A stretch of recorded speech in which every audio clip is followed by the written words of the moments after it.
Now listen to this. This is mind-boggling. This is just too much. This hadith is too much. As in, it's so powerful. If you were to reflect on it, you should, maybe faint. When Allah loves a slave, He calls on Jibreel. Who's Jibreel? You know who Jibreel is? The greatest of the malaika, as far as Ahl Sunnah wal Jama'ah. The one whom when the Prophet ﷺ saw, he fainted alayhi salatu wasalam, because of his wings had covered the horizon. Jibreel, the angel who's responsible for the most virtuous thing, which is conveying the revelation from Allah to the messengers of Allah. Jibreel, and what do you know about Jibreel? Allah said, whoever is adu, whoever is an enemy to Jibreel, then Allah is the enemy to the disbelievers. Allah defended Jibreel in the Quran. Jibreel, the one who took the Prophet ﷺ in Al-Isra al-Mi'raj, in the ascension to the heavens. Jibreel, the malak which we don't know what to say about, because of his honor and his virtue in the sight of Allah. Allah will call on him to share with him the love which He has for you. Allah doesn't need to do this. He could not do this, but Allah likes to do this, so He does it. He says, I love Fulan. Now I want you to think that Fulan is you. Whatever your name is, Ahmad, Mayroob, whatever your name is. Imagine Allah above the heavens, above the throne, in His greatness and His majesty, which is beyond our human comprehension, calls out to Jibreel to inform him that He loves you. And then only that, فَأَحِبَّهُ, then He commands Jibreel to love you also. So Jibreel now loves you. Allah and Jibreel love you. But it doesn't end there. Jibreel then will call upon the inhabitants of the sama. Who are they? All the malaika. How many? We can't even count. Trillions and trillions of malaika which Allah created beyond our, again, human comprehension. All of them are commanded simultaneously to love you. First Jibreel says, Allah loves Fulan, so now you have to love him. Then all of the angels in the heavens love you. Then Allah will place acceptance for you on earth. So people will love you. Not everyone. You may be saying, why do I have enemies? People who love the Sunnah will love you. The people who love Allah and His Messenger will love you.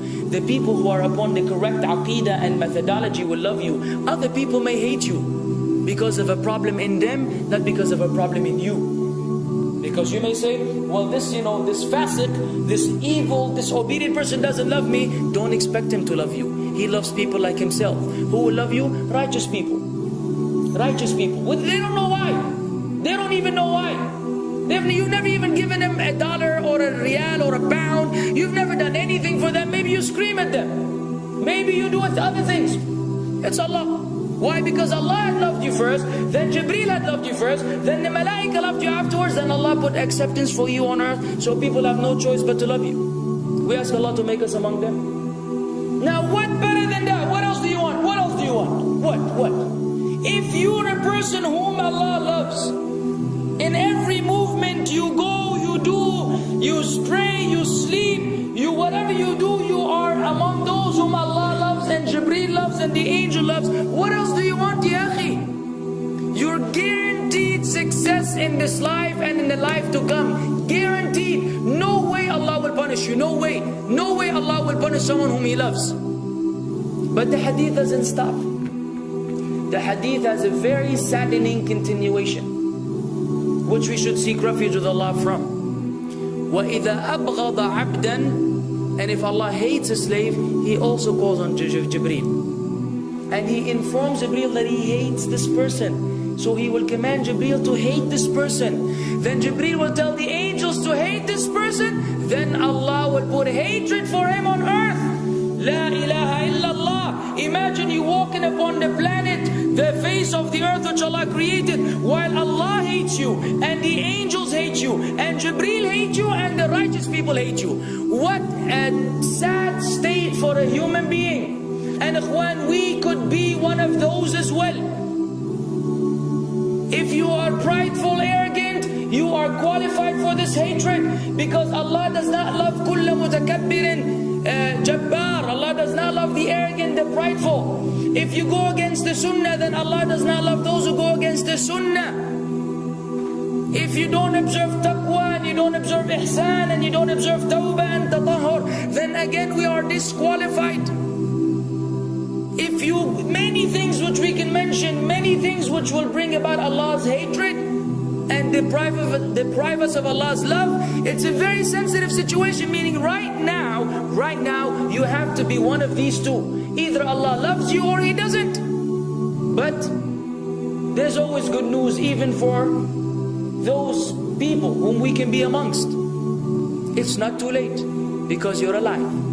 It's not too late because it's Ramadan. It's not too late because you're breathing. Even if you led a life of someone who had attained Allah's hatred, if you were to return to Allah, then Allah will love you and be happier.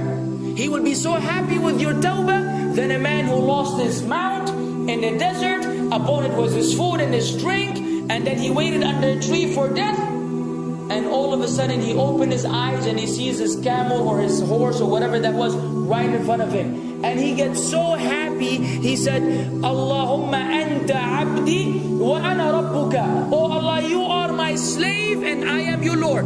Kufr. He said a statement of kufr, but the Prophet ﷺ said, أخطأ من شدة الفرح. He made a mistake because he's so happy. You know when you're so happy that you may say things against what you want to say? When you're so happy that you just, you say words that mean nothing to anyone? Allah is happier when you return to Him than that person. What else do we want? For how long are we going to stay away from Allah? For how long are we going to lead the life of the heedless? For how long are we going to go against the sunnah? What are you waiting for? Death? Death. حتى إذا جاء أحدهم الموت قال رب ارجعون لعلي أعمل صالحا فيما تركت كلا. Until when death comes to one of them, you say, oh Allah, allow me to return so that I may do good in that which I left behind. And it will be said to him, no, it's only a word. إِنَّهَا كَلِمَةٌ هُوَ قَائِلُهَا. It's nothing but a wish and a word he will have.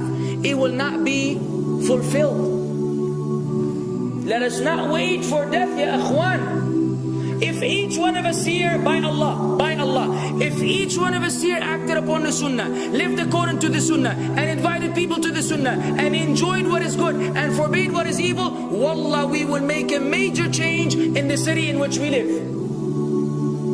And if Muslims here and this all over the world had that same attitude, then we will change the condition of the whole ummah. So no enemy can come and play games with us. We will squash them, all of them. Because Allah will defend. إِن تَنْصُرُ اللَّهِ يَنْصُرْكُمْ وَيُثَبِّتْ أَقْدَامَكُمْ. If you aid Allah's deen, Allah will aid you and will keep your feet firm. But we don't even live according to the sunnah, let alone be given victory over the enemies. So we're being humiliated in everywhere we go in the world. So let us make that change. Now that Ramadan is here, now that you've been given this sudden inclination towards good, if we don't succeed, if we don't take advantage of this month, wallahi, we are losers. If Ramadan ends and you are the same way you were before Ramadan began, then one of us is a loser. If we don't return to Allah after Ramadan, then we are losers as well.